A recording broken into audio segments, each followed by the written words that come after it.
మరి ఇచ్చిన ఈ సమయాన్ని, దేవుడిచ్చిన ఈ సమయాన్ని బట్టి మీ అందరికీ వందనాలు. అలాగే దైవ సేవకులకి, సువార్థికులకి అందరికీ వందనాలు. మరి పట్టణానికి కూడా వందనాలు.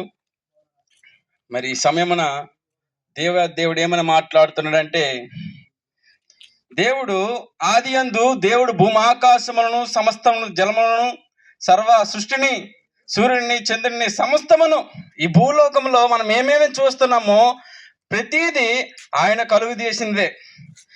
ఈ లోకంలో ప్రతిదీ దేవుడు లేకుండా ఏది కలగలేదు. ఈ సృష్టి అంతా దేవునిది, ఇదంతా దేవుని ఆస్తి. కనుక మానవుడికి దేవుడు ఈ భూలోకంలో తినడానికి త్రాగడం అంతా ఇచ్చాడు. కానీ అయితే నరులు దేవుని మాట వినలేదు. విననందుకు దేవునికి గౌరవించలేదు. దేవుడు అన్ని విషయాలుగా మనకు సహాయం చేశాడు. అయినప్పటికీ గర్వముతో నరుడు దేవుని మాట వినలేదు, దేవుని గౌరవించలేదు. సృష్టికర్త అయిన దేవుని మనము మర్చిపోకూడదు. ఎందుకనంటే సృష్టికర్త అయిన దేవుని మనము నమ్ముకోవాలి.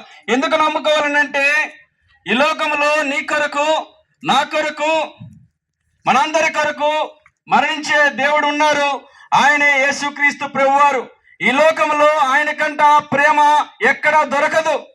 ఈ లోకంలో నీ తల్లేనా నిన్ను కొంతవరకే ప్రేమిస్తుంది. ఏదైనా తప్పు చేసావనంటే నీ మీద కోపపడుతుంది. అయితే నా దేవుని ప్రేమ ఎలా ఉంటుందనంటే ఎన్ని తప్పు చేసినా, ఎంత పాపం చేసినా నా దేవుడు ఇంకా ప్రేమిస్తూనే ఉంటాడు. ఎందుకని ప్రేమిస్తాడనంటే ఎప్పటికైనా మారు మనసు పొందాలి, ఎప్పటికైనా మార్పు పొందాలి. నీ కొరకు, నా కొరకు ఎందుకు ఆయన మరణం అనుభవించాడు? నువ్వు పొందవలసిన శిక్ష, నేను పొందవలసిన శిక్షను ఆయన ఎందుకు మోయాలి? ఆయనకు అవసరం ఏమిటి అని అంటే నరులు ఏం చేస్తున్నారో వాళ్ళకి తెలియదు. మనం అనేక రకంగా దేవుణ్ణి దూషించాం. అయినప్పటికీ దేవుడు మనల్ని ప్రేమిస్తూనే ఉంటున్నాడు. చిన్నపిల్లలు మనం ఎంత పెద్దవారమైనా దేవుని దృష్టిలో చిన్నవాళ్ళు. ఈ పిల్లలు ఏం చేస్తున్నారో వారికి తెలియదు. కనుక వీరిని క్షమించని యెహోవాను అడిగారు. కనుక మనందరము యేసు ప్రభువును తెలుసుకోవాలి. ఆయన చేసిన మేలు దేన్ని మరవకూడదు. ఇప్పుడు ఏం చెప్తానంటే యేసుక్రీస్తు వారు అందరికీ ప్రభు, కొందరికి కాదు.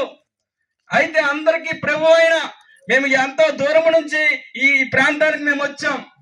మేము నడుచుకొని అలాగా ఈ నీటిని అంతా మేము దాటుకొని ఎన్నో అపాయమైన పరిస్థితుల నుంచి ఇక్కడికి వచ్చాం. ఇంత కష్టపడి మేము దేనికి వచ్చామని అంటే మీకు దేవుని మాటలు అందించాలండి. యేసుక్రీస్తు వారు నిజమైన రక్షకుడు. ఆయన నన్ను రక్షించాడు. కనుక నేను కూడా ఈరోజు మీ ముందు నిలబడి మాట్లాడుతున్నాను. మేమందరం ఉట్టినే రాలేదనండి, మేమందరము ఊరికినే రాలేదు. ఎందుకు వచ్చామనంటే మేమందరము యేసు ప్రభు అని మేము మీకు పరిచయం చేయడానికి వచ్చాం. యేసుక్రీస్తు వారి ప్రేమ, యేసుక్రీస్తు వారి మాదిరి మేము చూపించడానికి వచ్చాం. కనుక మీరు చెప్పిన మాటలు వినండి. యేసుక్రీస్తు వారు అందరికీ ప్రభు. కనుక ఇది అనుకూల సమయము, ఇది దేవుడు తెలుసుకునే రోజు, ఇదే రక్షణ పొందవలసిన సమయము.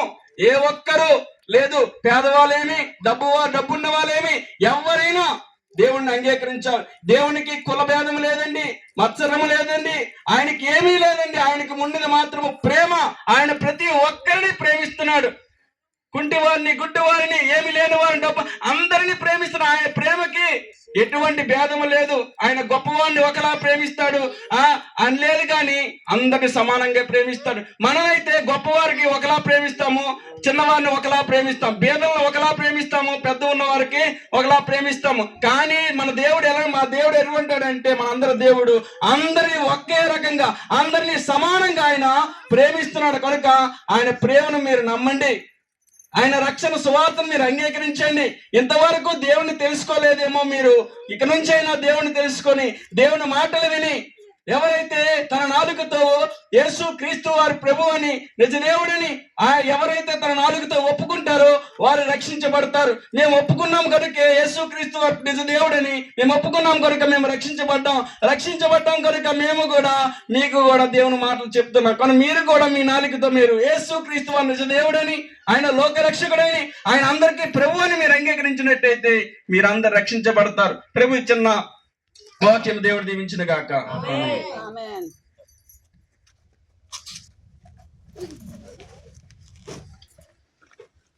ప్రార్థన చేద్దారండి. అమ్మగారు వచ్చారు కాబట్టి రక్షణ తీసుకున్నారయ్యా.